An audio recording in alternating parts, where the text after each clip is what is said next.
뇌로 가는 혈액순환이 저하게 된다면은 머리가 띵하고 잘 생각이 안 나는 것부터 시작해서 내 모세혈관이 꽤 막히기 시작했다라고 생각을 하시면 됩니다. 뇌경색, 뇌출혈, 치매, 파킨슨, 루게릭 같은 질병에 걸릴 수 있습니다. 뇌 혈관 건강 관리를 위해서 꼭 먹어야 되는 과일이 두 가지가 있습니다. 막혔던 모세혈관이 뚫리기 시작을 합니다. 동맥경화증을 줄이고 뇌경색, 뇌출혈을 예방하기 위해서는 지금부터라도 매일매일 먹는 습관을 들여야 됩니다. 안녕하세요. 지식의 맛 구독자 여러분, 김병재 박사입니다. 막혀가는 혈관을 방치하면 뇌혈관에 일어날 수 있는 최악의 질병들은 요즘에 정말 많이 있습니다. 그 중에서 대표적인 것이 치매고요. 그리고 파킨슨, 뇌경색, 또는 뇌출혈, 이렇게 심각한 질병들도 있지만은 그 외에도 기억력 저하나 내 일상생활에서의 어떠한 생각을 잘하지 못할 때 평소에 비해서 내 뇌 기능이 기억력이나 학습 능력이 떨어지는 이 모든 것들이 뇌혈관 막힘과 직접적인 연관이 있습니다. 뇌세포에 대해서 한번 생각을 해봐야 됩니다. 뇌세포의 기능을 생각해 보면은 첫 번째는 생각이 있고요. 두 번째는 감정, 그리고 세 번째는 운동신경원, 그리고 네 번째는 자율신경원이 있습니다. 뇌의 기능은 우리를 동물로부터 구분짓는 생각, 그리고 또 우리 몸의 모든 것을 컨트롤하고 관장하는 자율신경, 또 우리가 말하고 듣고 또 움직이고 하는 운동신경원을 전부 다 관장하고 있기 때문에 뇌는 아주 중요한 기관입니다. 뇌가 죽으면 뇌사 판정을 내리고 죽었다고 사망 판정을 내립니다. 이렇게 중요한 기관이기 때문에 뇌 세포가 일을 할 때는 다른 세포에 비해서 훨씬 많은 영양소와 산소를 요구합니다.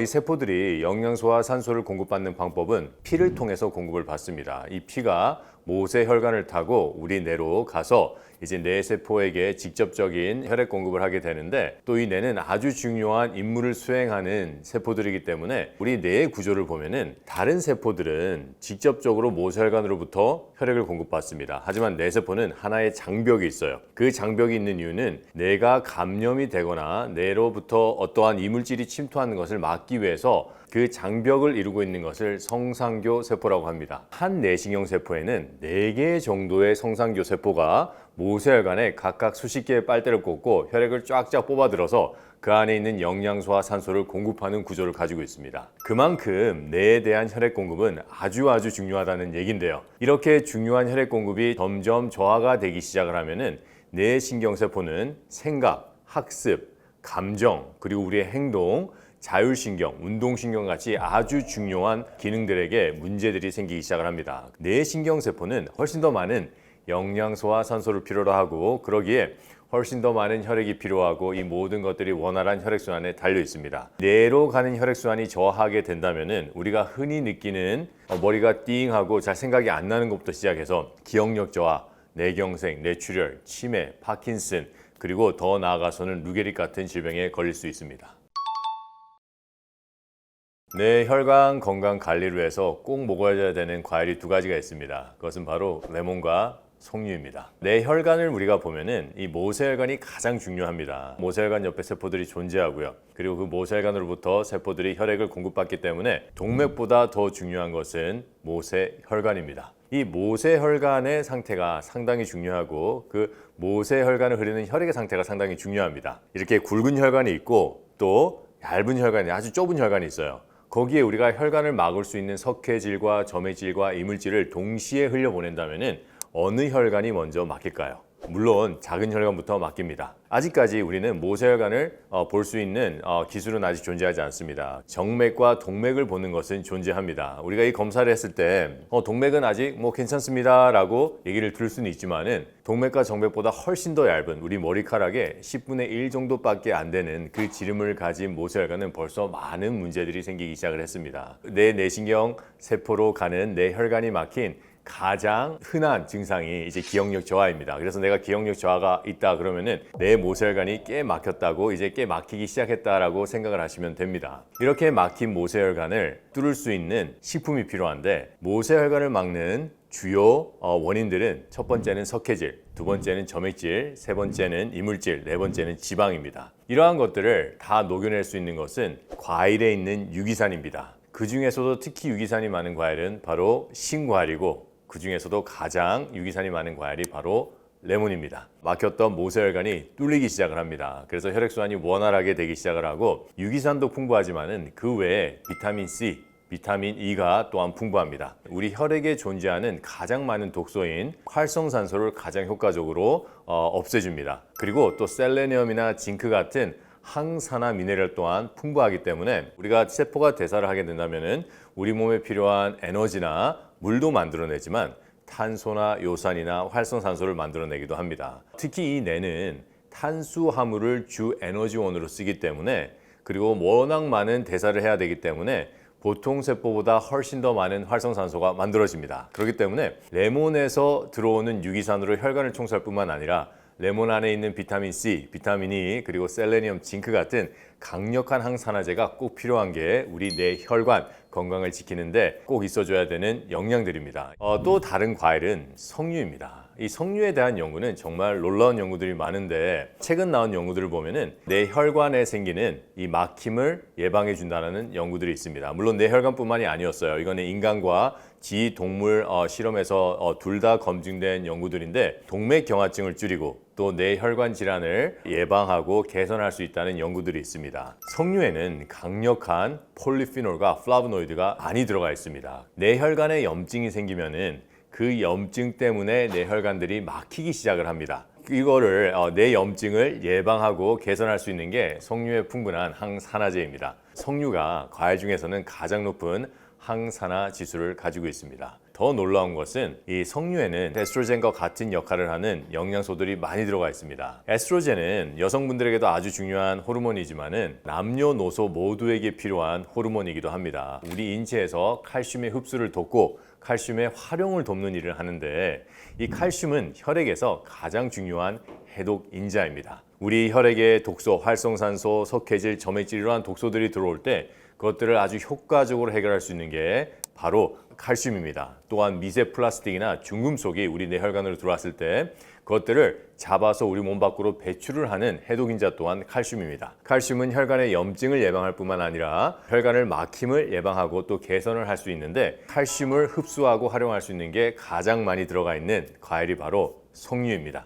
또 한 연구를 보면은 이 석류에는 엘라지탄닌이라는 아주 중요한 영양소가 들어가 있습니다. 항암, 항염, 항산화를 할 뿐만 아니라 뇌신경세포가 파괴되는 것을 막는다는 연구 결과입니다. 석류를 먹었을 때 치매를 예방하고 또 파킨슨병을 예방할 수 있다는 연구 결과들이 나오는데 이 엘라진 탄닌이라는 석류에 있는 영양은 석류의 씨앗 안에 있다고 합니다. 석류로 즙을 내서 먹는 것이 가장 좋은 방법이고 즙을 낼 때 꼭 씨앗을 짤 수 있는 녹즙기를 써야 된다는 겁니다. 석류즙을 먹을 때는 정말 놀라운 일들이 일어나기 시작을 합니다. 어떤 분들은 기억력이 좋아졌다, 브레인 파그가 완전히 없어졌다, 두통이 개선이 되기 시작을 했다라는 댓글도 있고요. 생리가 끝난 줄 알았는데, 평형이 된 줄 알았는데 다시 석류 주스를 먹어서 다시 생리가 시작됐어요 라는 놀라운 리뷰들도 많이 들어가 있습니다. 이 석류 주스는 공복에 식전 30분 전에 맨 처음 시작하시는 분은 90cc부터 시작하기를 권장합니다. 또 이게 내 소화에 부담이 없다면 천천히 증량해 나가면 좋습니다.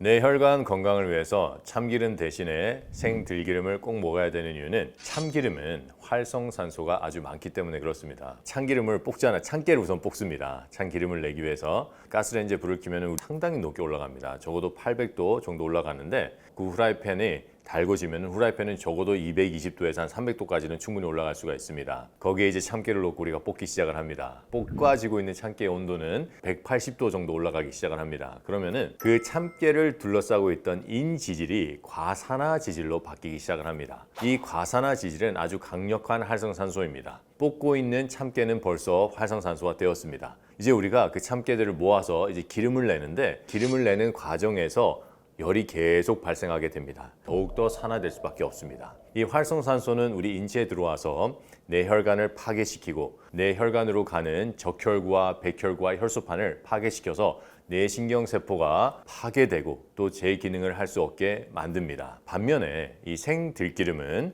열을 하나도 가하지 않는 생들기름이 있습니다. 이 생들기름은 열을 하나도 가하지 않았기 때문에 그 안에는 오메가3가 아주 풍부합니다. 우리가 오메가3를 생각하면은 뇌혈관에 있는 지방을 녹인다라고 생각을 하는데 그것도 어느 정도는 있어요. 하지만 그것보다 더욱더 중요한 거는 내 혈관에 있는 염증을 해결하고 내 혈관으로 흐르는 혈액 속의 염증을 해결하는 역할을 하는 오메가3가 풍부합니다. 들깨가 오메가3는 가장 풍부합니다. 올리브유보다 훨씬 더 많아요. 풍부한 오메가3는 면역 시스템에서 면역 세포들이 일어나는 어떠한 연료와도 같습니다. 우리 뇌 상태에 그리고 내 혈관 상태에 있는 염증을 우리 면역세포, 즉 백혈구가 일을 할 수 있도록 도와주는 연료의 역할을 합니다. 이 생들기름을 먹는 방법은 우선은 영도 공법으로 만들어진 그 생들기름을 하셔야 됩니다. 저희가 이 생들기름에 대한 연구를 많이 했고요.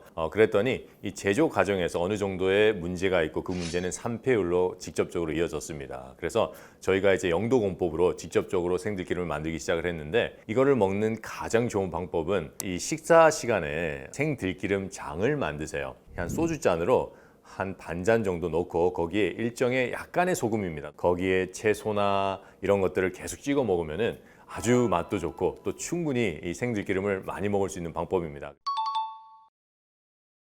소금과 짠 음식은 우리 혈관 건강에 좋지 않습니다. 많은 연구들이 소금을 우리가 섭취할 시 소금이 우리 세포 내로 들어와서 세포 안에 있는 NADPH 옥시데이스라는 대사를 활성화시킨다고 보고를 하고 있습니다. 근데 문제는 뭐냐면은 이 대사를 활성화시킬 때 나오는 것이 바로 활성산소입니다. 우리 뇌신경세포는 다른 세포보다 더 많은 혈액을 필요로 하고 또 더 많은 에너지를 필요로 합니다. 근데 문제는 탄수화물만을 뇌에서는 에너지원으로 쓰게 됩니다. 탄수화물을 많이 에너지원으로 쓰게 되면은 발생하는 게 활성산소입니다. 이 활성산소를 제때 우리가 해결해 주지 않으면은 이 활성산소는 우리 뇌에 계속 쌓여서 혈관의 염증을 만들어내고 뇌 전체에도 염증을 만들어내서 각종 질병의 원인이 됩니다. 지금 원래 세포의 대사에서도 만들어지는 활성산소를 해결하지 못해서 그게 질병의 원인이 되는데, 거기에도 소금을 먹어서 더 많은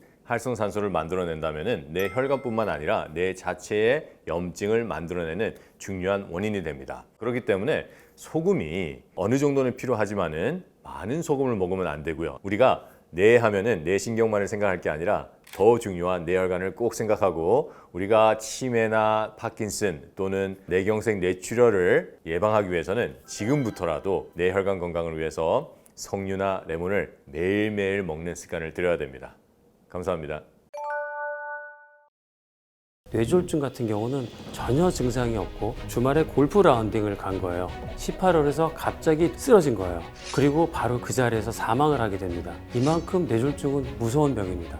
당연히 이 음식도 뇌졸중에 굉장히 중요한 역할을 합니다. 그 올리브 오일을 바꾸시면 됩니다. 항염증, 혈관 보호 약보다 훨씬 더 뇌졸중에 영향을 주는 요소가 될 수가 있는 거죠. 뇌졸중을 유발시키는 가장 위험한 인자는 네, 안녕하세요. 참포도나무병원 신경외과 전문의 정진영입니다. 뇌졸중이 다른 질병하고 비교해서 가장 무서운 점은요, 첫 번째는 평소에 증상이 거의 없다는 겁니다. 두 번째는 뇌졸중을 앓고 나면 심각한 후유증, 장애가 남을 가능성이 높다는 거죠. 제가 최근에 가까운 지인으로부터 얼마 전에 이런 얘기를 들었습니다. 그 지인이 주말에 골프 라운딩을 간 거예요. 운동을 마칠 즈음이죠. 18홀에서 갑자기 동반자가 쓰러진 거예요. 그리고 바로 그 자리에서 사망을 하게 됩니다. 우리가 말하는 돌연사죠. 젊고 건강해 보이던 사람이 갑자기 사망하는 돌연사의 대표적인 원인은 심근경색증하고 뇌졸중이 있을 수 있는데요. 그래도 심근경색증은 평소에 어느 정도 자각 증상이 있을 수가 있습니다. 가슴이 좀 뻐근하게 묵직하다든지 계단을 오르는데 좀 숨이 차다든지. 뇌졸중 같은 경우는 전혀 증상이 없고 이렇게 갑자기 터져야지만 그 병을 알 수 있게 되는 겁니다. 이만큼 뇌졸중은 무서운 병입니다. 우리나라에서 주로 이제 골든 타임이라고 얘기를 하고, 외국에서는 time is brain 이런 표현을 더 많이 쓰는데요. 이 뇌졸중에서는 시간이 굉장히 중요하다는 이야기입니다. 우리 뇌세포는 뇌로 피를 공급해주는 혈관, 즉 혈액에 의해서 산소와 영양을 공급을 받는데요. 어떠한 이유로 이 혈관이 막혀서 뇌로 이 산소와 영양이 공급이 중단되게 되면 막히는 바로 그 순간부터 뇌세포는 괴사가 시작되는데요. 이와 관련돼서 굉장히 흥미로운 연구가 있습니다. 뇌혈관이 막히는 바로 그 순간 1분당 190만 개의 뇌세포가 괴사가 되고 소멸이 되게 되는 거죠. 1시간이면 뭐 1억 개가 넘는 뇌세포가 죽게 되는 겁니다. 우리가 뇌신경세포는 한번 괴사되고 사멸되게 되면 다시 재생되지 않는 것으로 알려져 있죠. 쉽게 말하면 나중에 이 병을 앓고 난 후에 환자가 평생을 휠체어에 살거나 지팡이를 짚고 살아야 되는지, 아니면 조금 불편함은 있지만 일상생활을 독립적으로 수행할 수가 있는지, 아니면 완전히 뇌경색을 앓기 전에 정상인 상태로 나머지 인생을 살 수 있는지가 결정되는 굉장히 중요한 시간입니다. 몇 년 전에 이런 환자분이 계셨습니다. 뇌경색이 발생하게 되면 대표적인 증상이 언어장애, 말이 잘 나오지가 않고 편측마비, 한쪽 팔다리 마비가 생기죠. 요즘에는 어느 정도 나이가 드시면 부부가 각방을 쓰시는 경우들이 종종 있습니다. 이 환자분께서 밤에 자다가 갑자기 뇌경색이 발생을 하셨어요. 그런데 언어장애, 말이 나오지가 않기 때문에 옆방에 있는 부인을 부를 수가 없었던 겁니다. 그리고 마비가 생기니까 밖으로 나갈 수가 없었던 거예요. 그래서 한쪽 마비가 오지 않은 쪽 팔다리를 이용해서 몸을 끌고 방문을 긁었다고 해요. 가족, 부인이 알아차리고 빨리 119를 이용해서 병원에 오셨습니다. 다행히 그분은 골든타임 내에 병원에 도착을 하셨고, 저희가 바로 응급으로 막힌 혈관을 스텐트를 이용해서 뚫는 시술을 해서 잘 치료가 됐어요. 아무런 후유 장애가 남지 않는 정상의 상태가 돼서 퇴원을 하셨습니다. 그 옆방에 있었던 가족이 너무 잠을 깊이 자고 있었거나 TV를 크게 틀어놔서 소리를 못 들었으면 아침에 그 환자분이 발견됐었다면 그 환자분은 남은 평생을 장애인으로 살 수밖에 없었겠죠. 즉 골든타임 내에 병원에 도착을 하셔야 저희가 적절한 치료를 할 수가 있고 후유증을 최소화할 수 있는 겁니다. 물론 모든 병, 암이든 뇌졸중이든 뭐 고혈압이나 당뇨 같은 대사질환이든 이런 병들은 여러 가지 복합적인 원인의 결과물이라고 볼 수가 있죠. 그렇기 때문에 모든 질병들은 유전적인 요소가 가장 중요하고요. 두 번째로 생활 습관적인 요소, 두 가지의 합이라고 볼 수가 있습니다. 우리가 노력으로 할 수 있는 것은 생활 습관적인 부분이고요. 생활 습관적인 부분 중에서도 가장 중요한 것이 식사, 우리가 매일 먹는 식단이죠. 당연히 이 음식도 뇌졸중에 굉장히 중요한 역할을 합니다.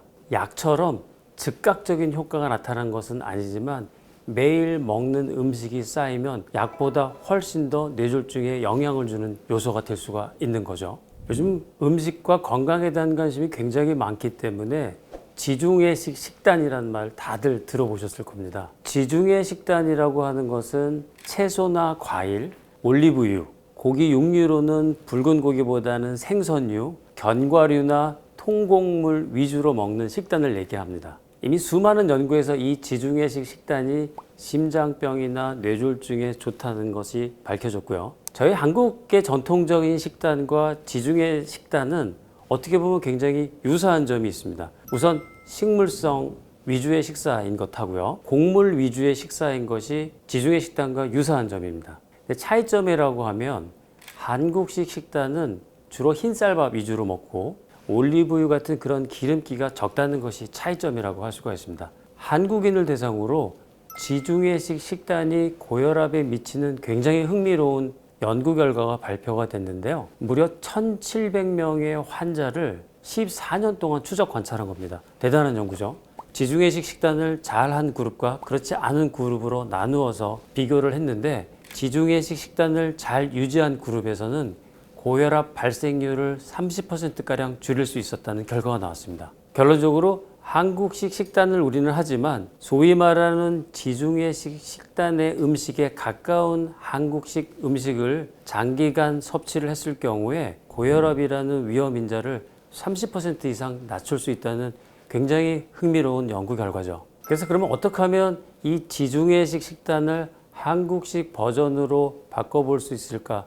너무 어렵게 생각하실 필요는 없습니다. 우선 그 올리브 오일을 들기름으로 바꾸시면 됩니다. 이 들기름에는 오메가3나 항산화 물질이 많이 들어있어서 올리브 오일과 비슷한 항염증, 혈관 보호 효과를 가질 수가 있거든요. 제가 한번 예시를 들어볼게요. 흰 쌀밥 대신에 현미나 귀리를 섞은 밥을, 즉 잡곡밥을 드시고요. 단백질이죠. 두부를 들기름에 구워서 드시는 겁니다. 붉은 육고기보다는 고등어 자반이나 참치도 괜찮습니다. 등푸른 생선, 오메가3 많은 생선류를 드시고요. 해산물이나 저염식 된장국, 여기에 곁들여서 제철 과일이나 채소, 견과류를 간식으로 먹어준다면 훌륭한 지중해식 식단이라고 할 수 있겠습니다. 뇌졸중을 유발시키는 가장 위험한 인자는 고혈압과 고지혈증입니다. 즉 고혈압은 나트륨이 많은, 즉 짠 음식과 관련이 있고요. 단짠 이런 얘기 많이 들어보셨죠? 우리가 생각만 해도 기분이 좋아집니다. 대부분 맛있는 음식들이죠. 실제로 우리의 뇌, 인간의 뇌는 단맛과 짠맛에 굉장히 강하게 반응을 하게 설계되어 있습니다. 단맛은 우리 에너지의 원천이 되는 포도당의 신호라고 받아들이는 겁니다. 또 한 가지 짠맛은 나트륨의 신호이죠. 나트륨이란 것은 우리 세포가 자기의 기능을 유지하기 위해서 필수적인 전해질입니다. 생명을 유지하는 필수 성분이라고 할 수가 있는 거죠. 과거 지금처럼 음식이 풍부하지 않던 시절에 이 단맛과 짠맛은 생명체가 생명을 유지해 주기 위한 중요한 신호였던 거죠. 그래서 뇌는 이렇게 단맛과 짠맛 음식을 섭취했을 때 보상을 주고 쾌감을 느낄 수 있도록 진화되어 왔던 겁니다. 다만 이런 단맛과 짠맛이 반복될수록 내성이 생기게 되죠. 마치 우리가 담배나 마약에 중독되는 것처럼 도파민이 분비되면서 더 많은 단맛과 짠맛을 원하게 되는 거죠. 하지만 이렇게 누적된 단맛과 짠맛 성분의 음식들은 고혈압과 고지혈증의 원인이 되고 우리가 가장 두려워하는 뇌졸중의 시작이 될 수 있는 거죠. 사실 한국인의 식단은 흰 쌀밥과 반찬, 국과 찌개를 먹는 패턴이죠. 본인이 짜게 먹는다고 별로 느끼지 않습니다. 대표적인 반찬이 김치죠. 김장할 때 생각해 보세요. 어머니들이 김장하실 때 이 배추를 엄청나게 많은 소금 속에 오랫동안 절이게 되죠. 굉장히 많은 염분을 함유하고 있는 음식입니다. 그리고 우리가 젓갈과 같은 염장류가 반찬에 많습니다. 된장이나 고추장 같은 거를 베이스로 하는 국이나 찌개는 당연히 염분 함량이 굉장히 많아서 우리나라 식단은 WHO에서 권장하는 염분 함량의 2배 정도를 섭취하는 것으로 되어 있습니다. 우리 직장인들이 매일 먹는 식단을 한번 생각해 볼까요? 남자는 제육이지 이런 말 들어보셨죠? 근데 제육볶음의 그 양념은 결국은 간장과 물엿, 즉 짠맛과 단맛의 조합입니다. 고기 단백질이 들어갔으니까 맛이 없을 수가 없죠. 거기다가 우리나라가 쌈을 싸 먹으면서 쌈장을 쓰는데 이 쌈장이 굉장히 염분 함량이 높습니다. 두 번째, 김밥과 라면. 라면이 염분이 많다는 것은 여러분들도 이미 잘 아시고요. 김밥 속에 있는 단무지나 햄, 어묵 같은 것들도 모두 짠 음식들이죠. 굉장히 고염분 음식, 고칼로리 음식입니다. 마지막으로 퇴근 후에 우리가 이제 치맥 먹잖아요. 튀김옷에 굉장히 많은 양의 나트륨, 소금이 들어가죠. 어느 정도 염지가 된 치킨을 그 위에 다시 양념치킨을 만들고 소금 간을 해서 다시 그걸 소금에 찍어 먹기 때문에 굉장히 고염분 음식이라고 할 수가 있습니다. 같이 먹는 우리 그 치킨 무도 짭짤한 맛을 느낄 수가 있습니다. 우리가 시원하게 맥주를 또 마시죠. 뭐니 해도 이런 단짠 음식의 결정체는 배달 음식이라고 할 수 있을 것 같아요. 배달 음식점이 살아남기 위해서는 사람들이 가장 행복감을 느낄 수 있는 단맛과 짠맛에 집중할 수밖에 없거든요. 본인이 한 달에 배달 음식을 몇 번 정도 시켜 먹는지를 한번 생각해 보십시오. 배달 음식의 횟수를 절반만으로 줄여도 뇌졸중의 원인이 되는 염분과 설탕에서 많이 벗어날 수 있을 겁니다. 근데 제가 이제 진료실에서 환자분들께 혈액 검사를 하고 고지혈증이 있습니다. 또 이러이러한 이유가 있으니까 고지혈증약을 복용하시는 것이 좋겠습니다라고 말을 하면 상당히 많은 분들의 환자분들께서 저항감을 가지십니다. 고지혈증약 안 먹으면 안 될까요? 라고 물어보십니다. 고지혈증약은 한 번 먹으면 평생 먹어야 되잖아요. 많이 먹으면 안 좋다고 하던데 간도 나빠진다고 하던데 그냥 지금부터 운동할게요. 이렇게들 많은 분들이 말씀을 하십니다. 고지혈증약, 즉 스타틴을 복용해야 된다, 아니면 복용하면 좋지 않다는 말이 유튜브 채널에도 여러 가지 이야기들이 있습니다. 스타틴을 복용하기 원치 않으시는 분들은 본인들이 원하시는 정보만을 취사 선택해서 본인이 믿고 싶은 것만 믿으려는 경향이 점점 강해지는 것 같아요. 저희가 보는 그 짧은 외래 시간에 생각을 바꾸게 하고 다시 약을 복용시키게 하는 것이 현실적으로 제가 가장 어려운 점 중에 하나입니다. 그런데 우리 고지혈증이라는 것은 우리가 먹는 음식 때문에만 생기는 것이 아니고요.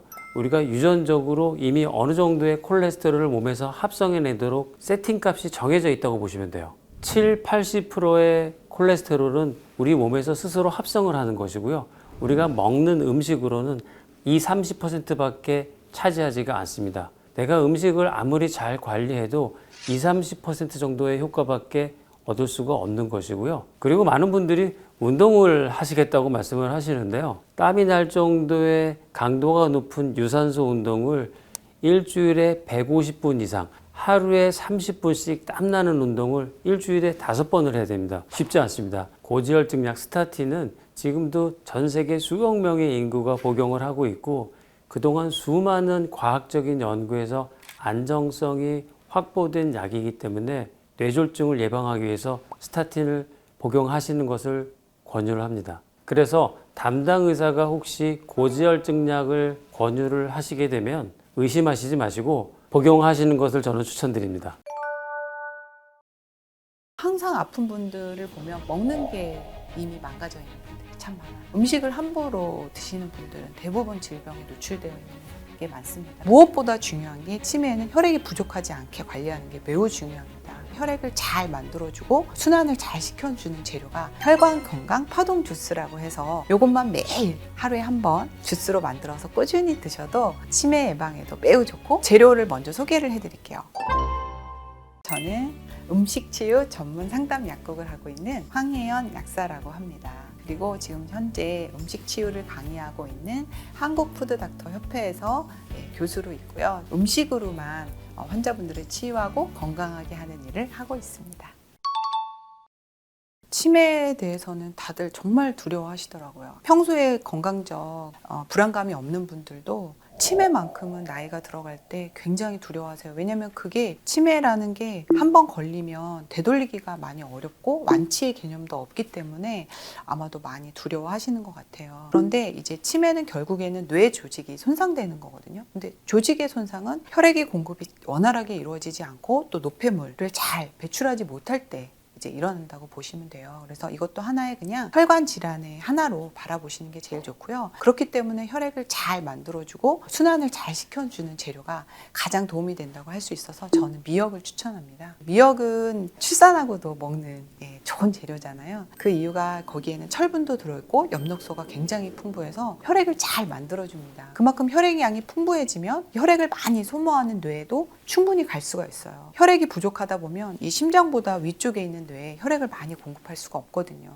무엇보다 중요한 게 치매에는 혈액이 부족하지 않게 관리하는 게 매우 중요합니다. 또 하나는 미역에 보면 이 미끈미끈한 물질이 있죠. 그 식이섬유의 일종인 알긴산이라고 하는 물질이에요. 미역의 생육 환경을 보면 아주 염도가 강한 바닷물 속에서 미역이 죽지 않고 살아있게 하는 가장 핵심적인 물질입니다. 강한 염도를 해독하고 중화시키는 그 핵심 물질이다 보니까 우리 몸에서도 치매의 원인 물질인 그 베타 아밀로이드 라든지 타우 단백질을 잘 배출하고 또 해독해주는 그러한 역할을 바로 미역이 해요. 그래서 저는 미역을 좀 추천드리고 싶은데 미역을 드실 때는 보통은 이제 쇠고기 미역국을 많이 드시잖아요. 근데 고기에는 이제 또 혈액을 응고시키는 인이라는 성분이 또 많이 들어있어서 그렇게 드시기보다는 혈액을 잘 만들어줄 수 있는 바지락이라든지 문어라든지 낙지라든지 이런 바다 생물들을 가지고 미역국을 끓여서 드시면 훨씬 도움이 되고 여기에 이제 좋은 불포화 지방산이 풍부한 들깨가루 같은 거 같이 추가해서 미역국을 매일 드신다면 치매 걱정을 안 하셔도 좋을 것 같은데요. 제가 한 가지 더 추천을 드린다면 청국장과 미역의 만남을 좀 말씀드리고 싶어요. 일반적으로 청국장 하면 팔팔 냄비에 끓여서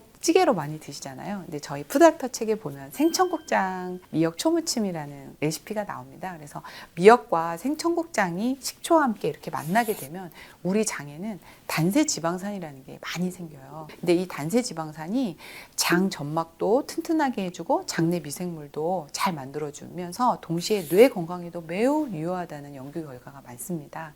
실제로 단세 지방산이 많이 있는 분들은 베타 아밀로이드 축적이 굉장히 감소했다는 연구 결과도 있어요. 그래서 저는 이 생청국장과 미역, 그다음에 식초, 그다음에 약간의 강장으로 조물조물 무친 이 생청국장 미역 초무침을 열심히 해서 드시면 장도 건강해지고 또 거기에 레시틴도 풍부해서 뇌신경 세포막도 잘 만들어주기 때문에 그야말로 이 치매 예방 레시피로 최고의 레시피가 아닌가라는 생각이 듭니다. 두 번째로 제가 말씀드리고 싶은 것은 바로 미나리예요.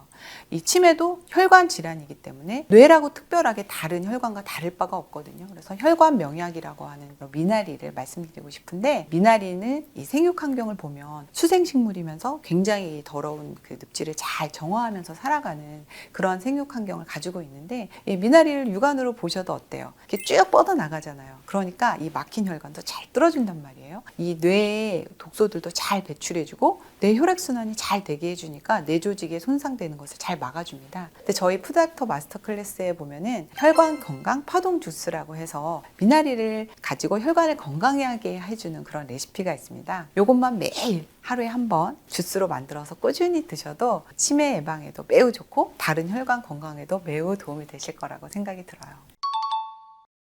재료를 먼저 소개를 해드릴게요. 북어, 대파, 무, 미나리, 양파, 표고버섯, 다시마, 그리고 마지막에 바나나 이렇게 준비를 해주시면 좋고요. 북어는 북어 머리만 사용을 할 건데요. 북어는 살짝 직화로 좀 구워주시는 게 좋습니다. 왜냐면 이물질도 제거가 되고요. 비린내 이런 것도 제거가 돼서 직화로 가스불에 좀 구워주시고요. 대파도 살짝 직화로 구워주시게 되면 혈액을 잘 돌려주는 양적 능력이 더 훨씬 늘어나거든요. 그래서 두 재료는 그렇게 살짝 밑손질을 먼저 해두고요. 나머지 미나리라든지 무, 표고버섯, 양파, 또 다시마 이런 것들은 미리 손질된 북어 머리와 대파와 함께 육수를 충분히 내주시는 거예요. 근데 여기의 양은 그다지 중요하지 않습니다. 그래서 혹시라도 혼란이 있으실까 봐 그냥 1대1대1 정도 준비해 주시면 좋고요. 내가 평소에 물을 더 좋아한다. 물을 좀 더 넣으셔도 큰 무리가 날 건 없습니다. 그래서 물을 충분히 부으신 다음에 한 40분 정도 물을 우려주세요. 우려낸 육수를 가지고 바나나를 넣어서 적당한 어떤 농도를 맞춰서, 그건 예를 들어서 내가 한 컵을 만들고 싶다. 그럼 바나나 한 개에 한 컵 정도의 육수를 넣으셔서 갈아주시면 맛도 좋고 혈관도 건강하게 하고 치매도 예방할 수 있는 그런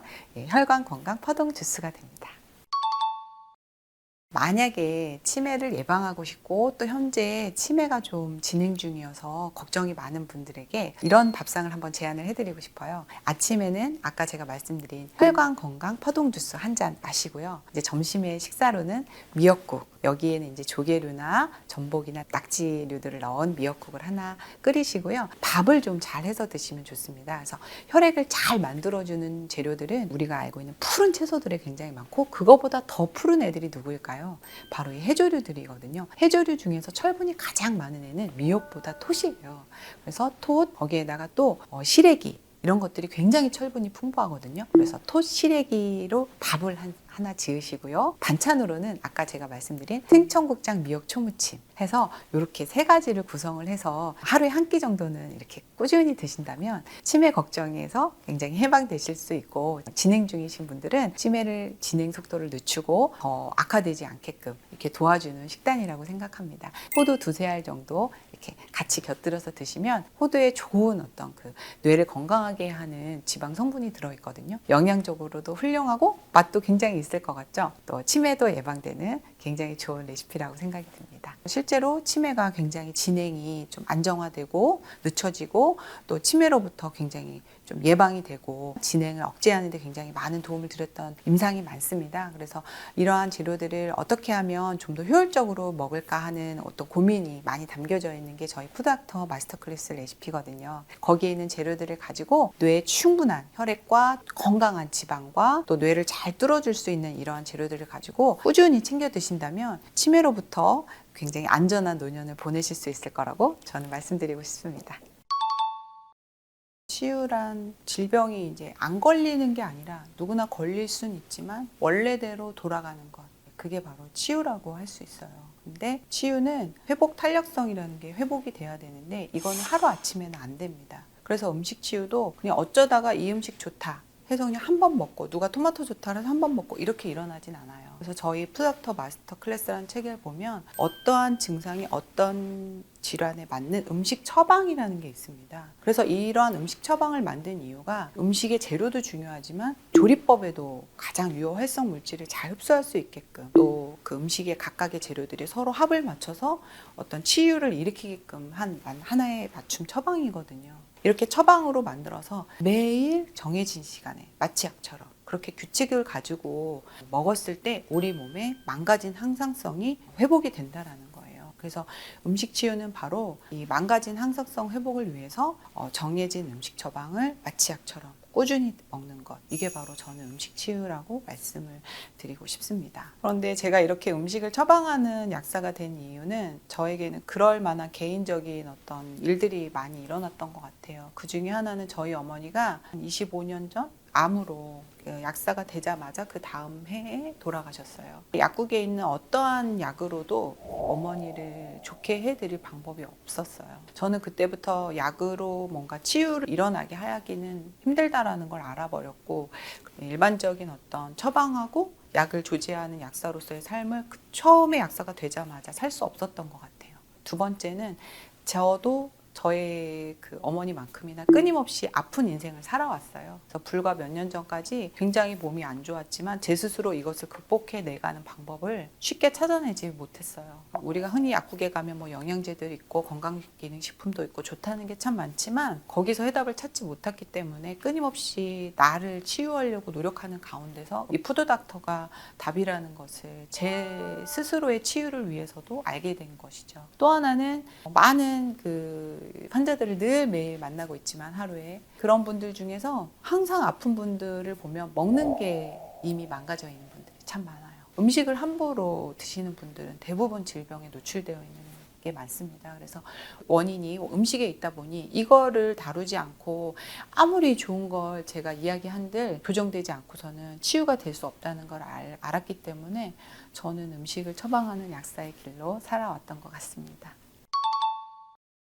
저는 현재 이제 음식으로만 치유하는 프로그램도 진행을 하고 있고 직접 음식을 가르치는 원데이 클래스도 진행을 하고 있어요. 약사지만 유일하게 쿠킹 클래스를 대한민국에서 하고 있지 않나 이런 생각이 드는데 사실은 많은 분들에게 보여드리고 싶은데 제가 약국을 하고 있다 보니까 좀 제한적이라는 생각이 많이 들어요. 그래서 앞으로는 제가 좀 더 많은 분들에게 음식을 교육할 수 있는 그러한 장이 좀 마련이 되어서 많은 분들에게 음식의 중요성도 알리지만 이것을 계속 교육을 하지 않으면 실천하기가 굉장히 어려운 상황에 놓여 있다고 봅니다. 왜냐하면 저희가 사실 버튼만 누르면 배달 음식이 집 앞에 뚝딱 와 있잖아요. 이 귀차니즘을 극복을 하고 음식을 만들려면 꾸준히 교육하는 방법밖에 없어요. 심지어 이제 요즘은 저희 푸닥터에서 굉장히 중요하게 생각하는 게 김치인데 요즘 김장하는 가정이 거의 없습니다. 대단한 식재료가 우리 몸에 좋은 일을 일으킨다라기보다는 매일 먹을 수 있는 정말 저렴하고 값싼 재료 중에 겨울에 정말 무배추가 우리 조상들의 겨울 건강을 지켜왔다고 생각을 하거든요. 그래서 저는 정말 김장 클래스라든지 건강 요리를 배울 수 있는 클래스를 온라인이든 오프라인이든 계속 배울 수 있는 그런 교육의 장을 제가 계속 진행해보고 싶은 게 저의 꿈이고요. 거기서 좀 더 나아가서 지금 현재는 통합의학대학원에 지금 다니고 있고 음식에 대한 중요성도 물론 있지만 치유라는 건 굉장히 통합적인 것들이 많이 필요하거든요. 걷기도 너무 중요하고 마음을 다스리는 것들도 굉장히 중요한데 이러한 통합의학을 좀 제대로 교육을 받고 많은 분들에게 좀 알릴 수 있는 그런 것들을 하고 싶고 지금 또 이제 두 번째로 제가 다이어트에 관한 책이 곧 3월이나 4월쯤 나올 예정인데 앞으로도 이 책 이어서 또 많은 좋은 음식 치유의 책을 계속 끊임없이 저술할 계획이 있거든요. 그래서 정말 꼭 활용 가치가 있는 이 레시피를 따라했을 때 기대했던 결과가 나올 수 있는 좀 신뢰가 가는 그런 레시피, 그러나 또 맛도 있는, 그러나 또 활용하기도 쉬운 그런 레시피를 좀 많이 연구해서 많은 분들에게 좀 알리고 싶은 그런 계획과 바람이 있습니다.